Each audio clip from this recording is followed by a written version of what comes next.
Assalomu alaykum hurmatli seminar qatnashchilari. Bugun mana Farg'ona viloyati Qo'shtepa tumanida Prezidentimiz 465-qarori asosida amaliy seminar o'tyapti. Haqiqatan ham qilingan ishlarni ko'rib o'zimizning viloyatlarga qilish tarbiya etishga urganib ketyapmiz.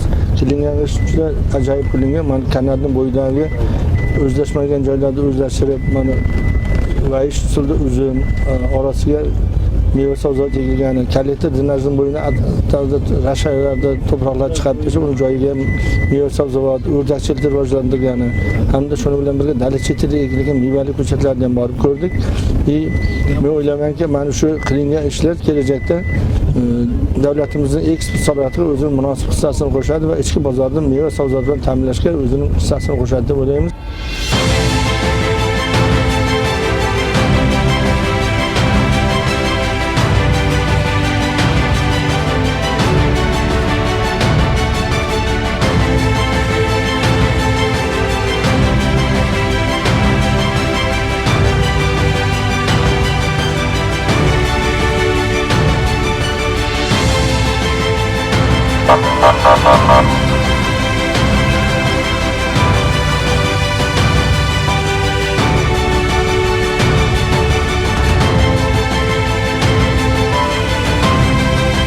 Biz Navoiy viloyatidan Farg'ona viloyatiga, Qo'shtepa tumanida hozir hurmatli prezidentimizning 2024-yil 30-dekabrda chiqargan qarorlarini ijrosini, ya'ni 465-sonli qarorning ijrosini joylarda bo'layotgani bilan tanishish uchun Farg'ona viloyatida hozir Qo'shtepa tumanida mana shu loyihani amalga oshirilishi bilan tanishib chiqyapmiz.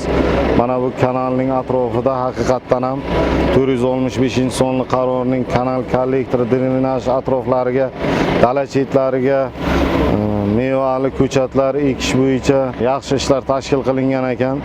Kelgusida Navoiy viloyatida ham imkon darajasida shu ishlarni tashkil qilishni niyat qilib o'z oldimizga maqsad qilib oldik.